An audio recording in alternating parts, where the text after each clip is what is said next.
I am sorry, but this will probably upset you and change your mind.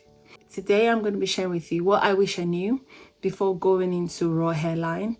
I'm also going to be telling you towards the end of this video if this is something you should be doing or if you should just completely focus on virgin hair. At the end of this video, I'm going to be telling you my next steps. If I am diverting my whole business to completely stop selling raw hair, or if I am just going to continue dealing with what I'm currently dealing with. Hi, my name is Oris and let's dive right in. Before I go right into what my thoughts are, I'm just going to give you a brief context on who I am, what my business is if you're new here. 10 months ago, I started a raw hair business where I am selling wigs, raw hair wigs. I do not sell bundles, but I do that when it's requested, but I don't have that option on my website to sell bundles. What I specifically do is just sell wigs and like colored wigs, raw hair, different origin of raw hair. I have been doing this, like I said, for 10 months, and it's going to be a very exciting first year anniversary by the end of April. I'm going to tell you what my struggles are and why I think this may not be the right one for you to go into. First thing I wish I knew was, I kind of knew this, I just dived in anyway, is this is not a drop shipping or a pre-ordering zone. When you want to sell raw hair, this is not a business. This is not the type of hair that you can sell that you think you can go into a drop shipping. Now, there are various people that will tell you, oh no, you can drop ship. Why can't you drop ship? You can just order when you need it. But I'm going to be telling you why you may struggle when it comes to that. I already knew this anyway, so this wasn't even in my plan to do. But if this is what you plan to do with your raw hair airline, it might be a bit of a struggle. Now, when it comes to raw hair, we're talking about 100% raw hair that should last between 5 to 10 years for your clients. A hair that would just be the best of the best. And now, in order for you to get the best of the best, you need to obviously test the vendors. You need to be able to know that this vendor is the right one for you. Now, when it comes to raw hair vendors, they deal with quite a lot of orders. They usually be ranging from like 10k upwards, maybe 5k upwards. And this is not a zone where you kind of deal with people coming in and saying, can I order $200 worth of hair or $300 worth of hair? No, this is where you need to bring cash down so that they know for sure that you're a business person and this is not just a plaything for you, so they can take you seriously. Now, when it comes to drop shipping, before you can get a vendor to drop ship for you, because I do have a vendor that can drop ship for me, but the reason I do this is because I've already ordered quite a lot of volume of hair from this person, and they know that even if I do drop shipping now, the order will be consistent. Whereas when you come in as a newbie into the business and you probably just tested the vendor, maybe paid a worth of $1,000 to test the hair and finish testing the hair, and then you want to go right into business. Initially, this is not, except you're very popular or you have a good marketing strategy before going into this business, or you're excellent at selling, you will not be getting like 300 worth of orders every month and things like that in an initial stage. And this will mean that you require that drop shipping part of just reaching out to them when someone places an order. Probably require you to order like $200 or $300 worth of hair. Now, when you're going to a raw hair vendor with this intention, they don't kind of take you seriously and they just push you on the side. 3 things that can happen when it comes to this situation. The first one is you get a vendor that's willing to do this for you, but they are not actually selling 100% raw hair. There are a lot of vendors. There's one that I actually reviewed. You can check this video up here. He offers drop shipping and pre-ordering process, but usually the reason why he does that is because his hair is not 100% raw. So you can check out that video right here. Second option is that you might end up not getting response from them. We all know if you deal with a lot of Vietnamese vendors, for example, and you're going there, starting with the Vietnamese vendors, you know that it's a struggle to even get hair, even if you're paying 10,000, 20,000 worth of hair, because there's a lot of demand for hair. And now sometimes it might take them like 17 days or 20 days to get back to you and then ship the hair to you. This is if you're paying them good money.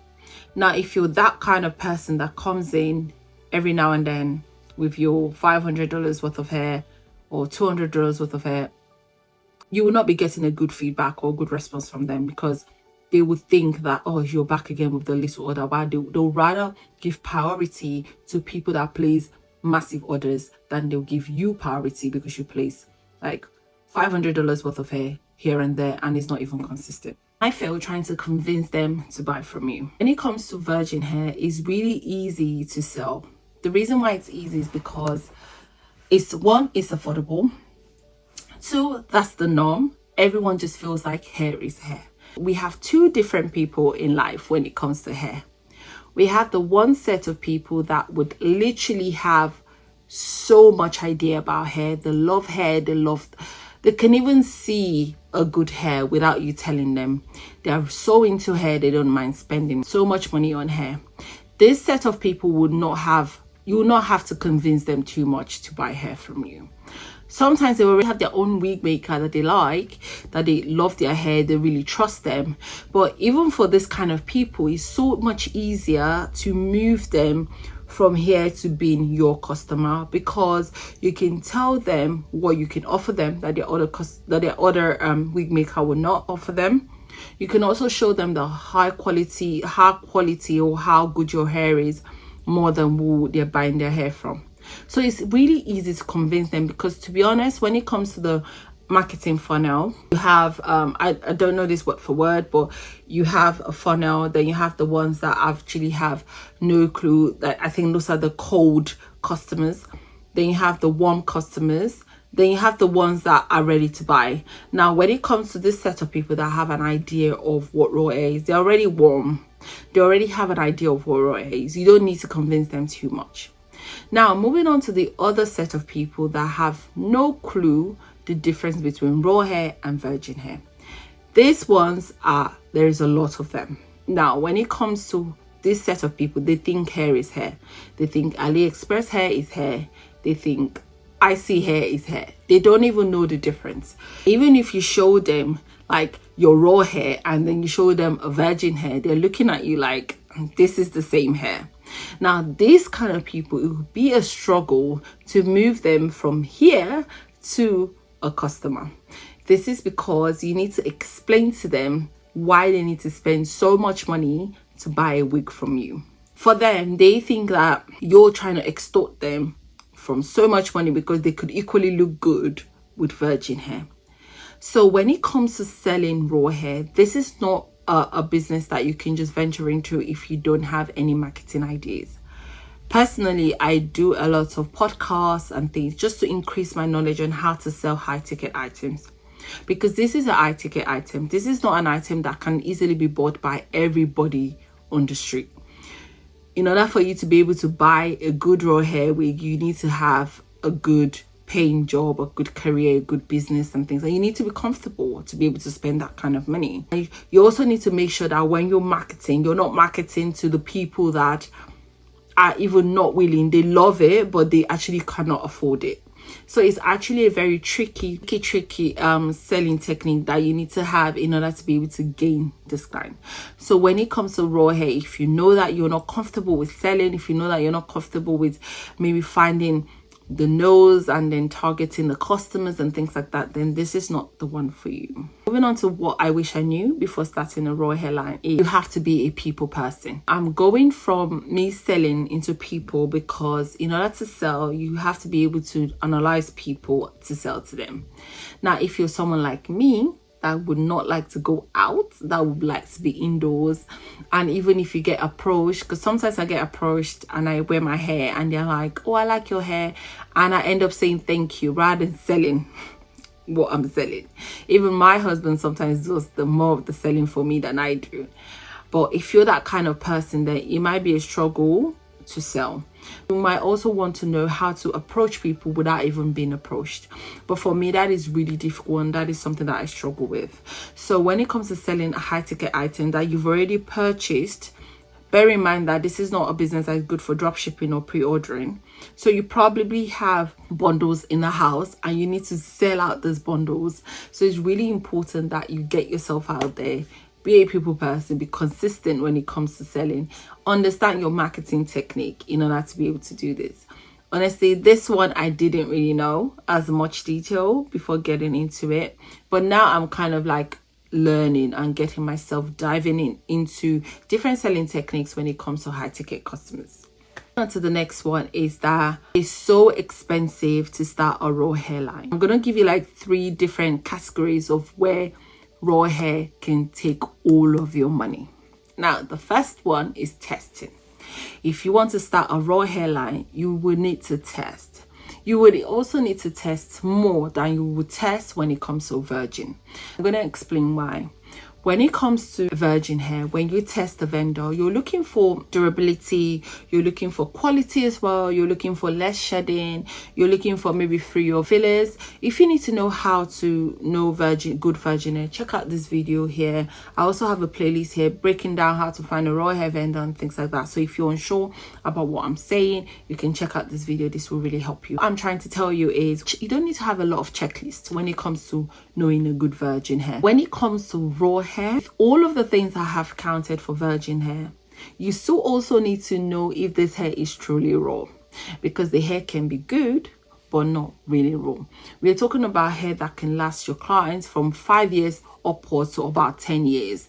So now if you're trying to make your clients see how long and how much they can use from this hair, you need to be able to know for sure if the hair is 100% raw. And from that, you have to move on into testing.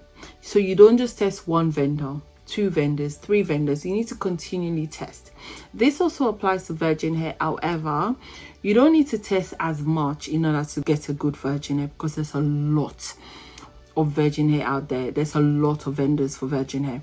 But when it comes to raw hair, it's expensive to test and test and test. Moving on to the second reason why this might take all of your money is the fact that you are testing, not sure if the hair is good. You're buying the hair, you might get the hair and the hair is good, but you don't know if this hair is actually raw, because there are a lot of good virgin hair out there that actually looks like raw, and you'll be confused because you don't know the difference. So if you're paying, for example, you're paying so much money to test and you're not even sure if this hair is raw, at the back of your mind you're thinking, oh my gosh, I don't know if I'm going to be making money off this or if I'm going to be losing money off this.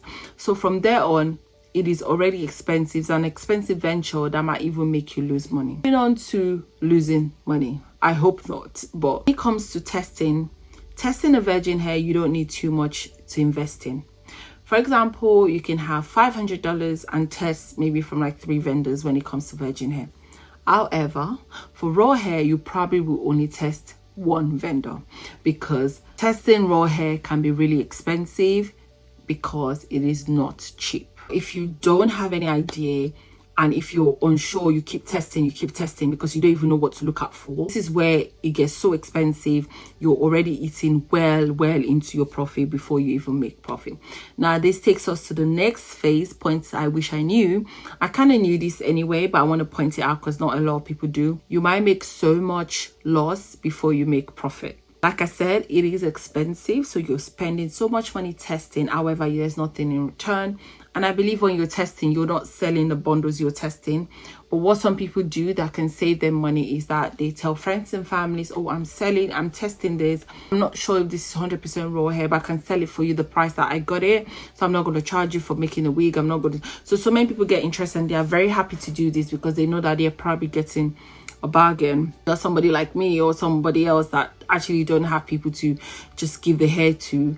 You're kind of wearing the wig yourself, and then you're testing and spending all of this money on yourself, but in a way you're spending it because you know that you want to start a wig business, but you're not sure how long this is going to take. You might spend so much money branding, testing the product itself and things like that before you even start breaking even, not even profit, before you start breaking even. The next point that I need to make that I wish I knew before going into a raw hairline is that you need to be presentable before you present.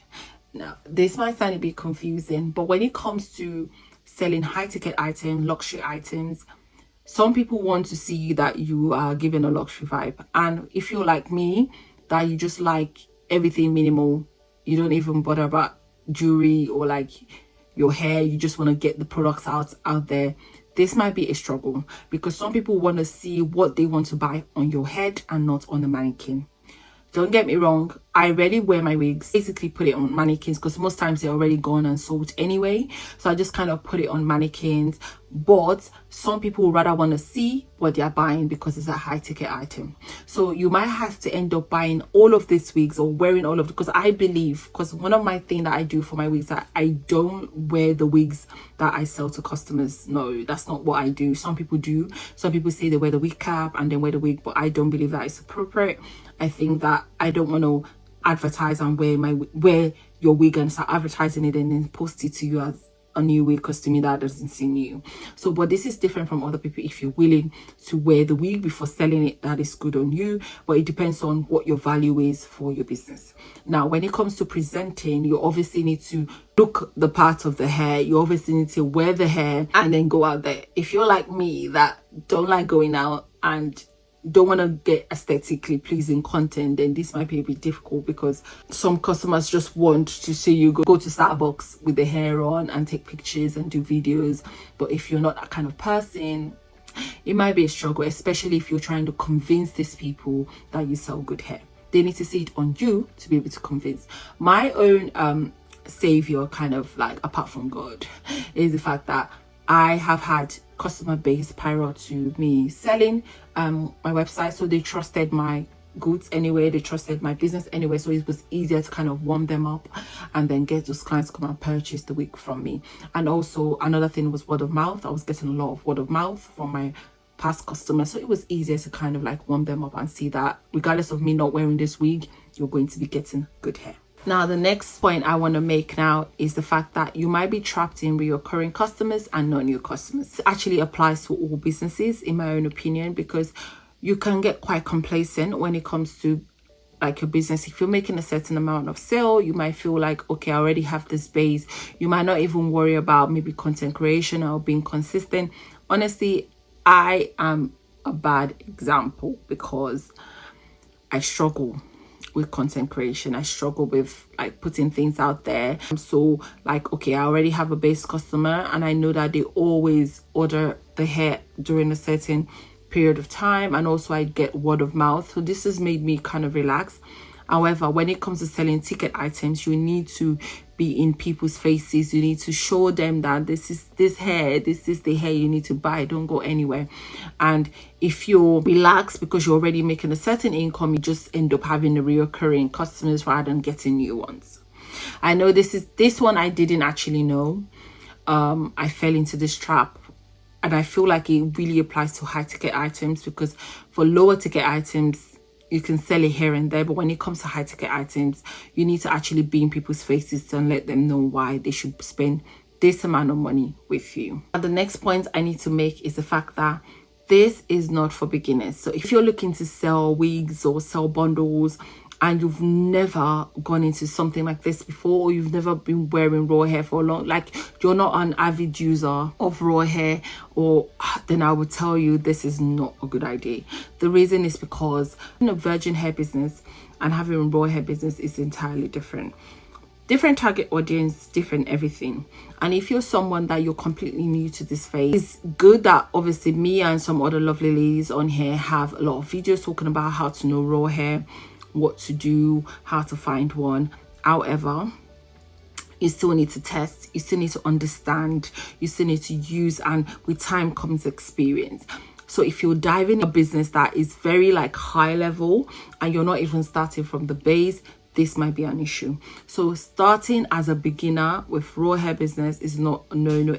Only if you already have a customer base, you're good with marketing strategies, you're excellent at selling, you already have a target audience that you know that there's a gap or there's a niche that needs to be filled, go for it, sis. But when it comes to like the overview or like the normal standard selling hair and things like that, then the ideal one to do is virgin hair. If you're already selling it, I would not tell you to stop, because with time you're going to get your customer base and everything.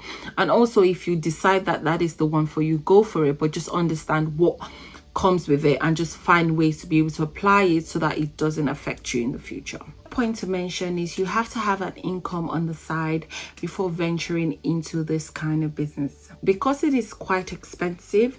You need to be able to know that you have that backup plan when it comes to finances. For me, I also have those businesses I know that can cover me up, where I can pull some income from. If you know Geminis, put it in the comment section. We are always doing something. We're always trying to like start a new thing, start something new. So having that backup plan, having that job that kind of protects you financially is really important, especially when it comes to selling raw hair business. Because number one, you need investment. You need that investment to test that hair, because if you don't have that investment, you're going to struggle and you're going to then drag on the business. After the investment, you then need the investment. Remember I said that drop shipping and pre-ordering might be a bit difficult. You can get a vendor that can do that, but it might be a bit of a struggle. You need that investment to be able to point it and order this hair. Now, with that being said, except you are a celebrity, or you're very popular, or you have a good marketing strategy, or you're excellent at everything, then I don't expect you to make thousands and thousands of sales every day that will kind of clear up all of your costs that you've made. So you should also have in mind that you might have just stopped waiting there and sitting there and waiting for it to be sold. So it's really important that having an income that will even help you to push your dream on is really important. Being an entrepreneur, it looks quite glamorous, honestly. It looks good. However, it is not as good as it looks. Like, it can be stressful, it can be expensive, you can spend so much money and not even make anything back. You can make bad business decisions just because you're looking for the best way to deal with things. So making a bad business decision that can cost you money can be revived quickly if you have a backup plan when it comes to your job, or you have something that you can lean back on. Now, for me, will I stop completely selling raw hair? No, I wouldn't, because I've already gained so much knowledge. I understand raw hair. I've dived myself into it. I've been doing this for years. I understand everything about raw hair. So for me, it's easy to sell. Also, I am going into the next phase of my business, which is selling virgin hair. Now, I currently sell raw hair. I already have a base for that. And now I'm going into virgin. I'm going to say this now. I'm not going to advise any of you to go do this, sell raw and virgin. It's a different thing entirely. It will be better to do it in like a section, or like a different phases. Like for me now, I've been selling raw hair for like 10 months and I'm going into a year now. And by the almost a year, I will start. So I'm basically having a year gap before going into virgin hair. And best believe, even though my website then doesn't say anything about virgin hair, I also sell virgin hair behind the scene. So I'm just bringing it out there for other people to see. That's basically the difference here. And I'm not doing this together. When I started, I'm phasing it so that it's easier for me to be able to understand my target audience and build a client base for both businesses. By the way, I'm going to be giving a weekly vlog around me starting my virgin hair business. I'm going to actually share everything you need to know. I'm going to be showing the behind the scenes of starting my virgin hair business, choosing my products, my content, having a business plan on this, literally everything you need to know. So if you're planning to start a wig business or bundle business, regardless, raw or virgin, this vlog will literally help you understand what you need to do before starting. So I am going to take you all through all the process leading to launch date. So my plan is to have vlogs every week up until launch, where I will show you all of the behind the scenes, creating the wigs, choosing the colors, making the colors. Literally, I'm excited to do this. I'm also nervous because this is my first vlog. Because I've got into my raw hair business, I kind of understand the quality aspect of it. So for this virgin hair, I'm making it very affordable. However, I'm also making it high quality. Now, when I say high quality, I'm approaching it where you might be able to wear this wig for up to 3 years with good care. With that being said, I'm also offering £50 off for all of the subscribers that subscribe. I'm going to be adding a link to the description. You can click on the link. It takes you directly to the website where you can subscribe, and then on launch day you can get £50 off all wig orders on the day. Like, it's a very, very expensive venture, but best believe you're going to appreciate it, because you're going to be taking £50 off, and this is already affordable wig, better quality than you find on AliExpress or IC, or whether you're getting good wigs, good colored wig, good black wig, affordable, and you're also getting £50. Thank you so much for your time. If you do have any questions about, if there are any things you'd like me to add into the vlog, anything that you think would help when it comes to starting a wig business, or even if you just enjoy watching vlogs regarding business and you're anticipating to start your own, please let me know in the comment section. I really appreciate it. Thank you so much for watching. I appreciate you guys, and I'll see you in the next one.